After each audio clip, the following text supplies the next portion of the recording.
Great is thy faithfulness. Great is thy faithfulness. Morning by morning, new mercy I see. All I have needed, thy hands have provided. Great is thy faithfulness, Lord, unto me. Hello and welcome to day 4 in our series based on the Old Testament book of Ruth. In this series I'm reading the 4 chapters of Ruth over 5 days. I'll insert a bit of commentary, and as you'd expect from me, I'll pose a question or two as we go along. Ruth, chapter 4, part 1. Meanwhile, Boaz went up to the town gate and sat down there just as the guardian redeemer he had mentioned came along. Boaz said, "Come over here, my friend, and sit down." So he went and sat down. Boaz took the 10 elders of the town and said, "Sit here." And they did so. Then he said to the guardian redeemer, "Naomi, who has come back from Moab, is selling the piece of land that belonged to our relative Elimelech. I thought I should bring the matter to your attention and suggest that you buy it in the presence of these seated here and in the presence of the elders of my people. If you will redeem it, do so. But if you will not, tell me, so I will know, for no one has the right to do it except you, and I am next in line." "I will redeem it," he said. Then Boaz said, "On the day you buy the land from Naomi, you will also acquire Ruth the Moabite, the dead man's widow, in order to maintain the name of the dead with his property." At this, the guardian redeemer said, "And I cannot redeem it, because I might endanger my own estate. You redeem it yourself, I cannot do it." Now, in earlier times in Israel, for the redemption and transfer of property to become final, one party took off his sandal and gave it to the other. This was the method of legalising transactions in Israel. So the guardian redeemer said to Boaz, "Buy it yourself," and he removed his sandal. Then Boaz announced to the elders and all the people, "Today you are witnesses that I have bought from Naomi all the property of Elimelech, Kilion and Mahlon. I have also acquired Ruth the Moabite, Mahlon's widow, as my wife, in order to maintain the name of the dead with his property, so that his name will not disappear from among his family or from his hometown. Today you are witnesses." Then the elders and all the people at the gate said, "We are witnesses.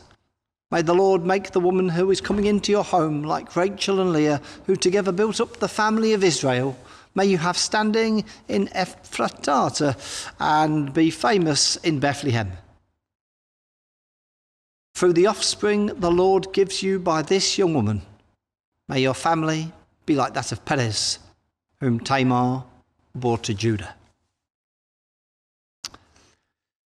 So, Boaz, clearly wanting to sort all this out quite urgently, goes out first thing in the morning to find the guy who will be the closer kinsman redeemer, and therefore the guy who would be officially first in line to help out the family by buying the land on which Naomi's property sits, but also taking responsibility for Ruth by marrying her.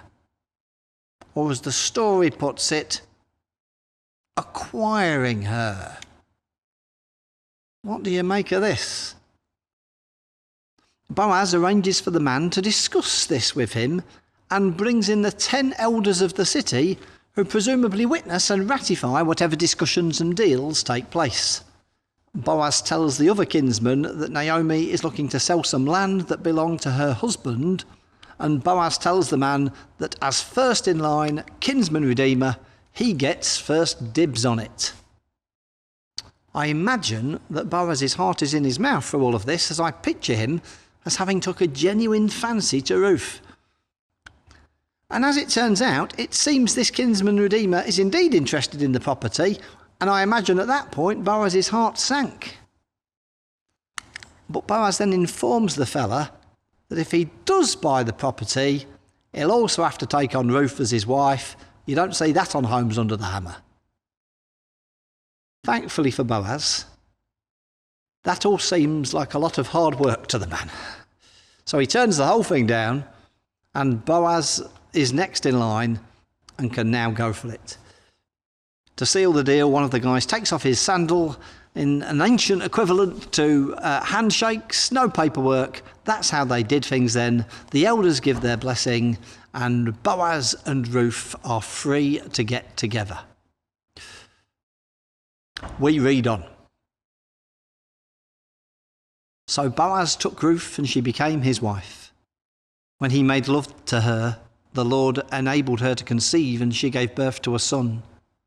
The woman said to Naomi, "Praise be to the Lord, who this day has not left you without a guardian redeemer. May he become famous throughout Israel. He will renew your life and sustain you in your old age. For your daughter-in-law, who loves you and who is better to you than 7 sons, has given him birth." Then Naomi took the child in her arms and cared for him. The women living there said, "Naomi has a son." And they named him Obed. He was the father of Jesse, the father of David.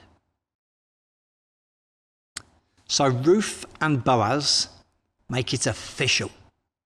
Before long, Ruth is pregnant and gives birth to a son who they name Obed. The local women bless and congratulate Naomi, who I imagine is thrilled. We'll look at the final section of the book of Ruth tomorrow. But first of all, some questions.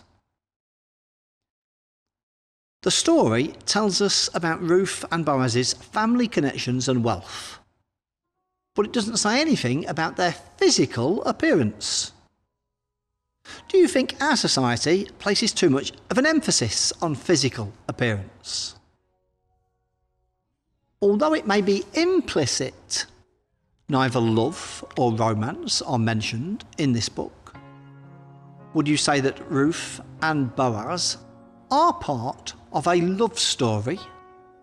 Why or why not? Have you found characteristics in any of the characters within this book that you would quite like to emulate?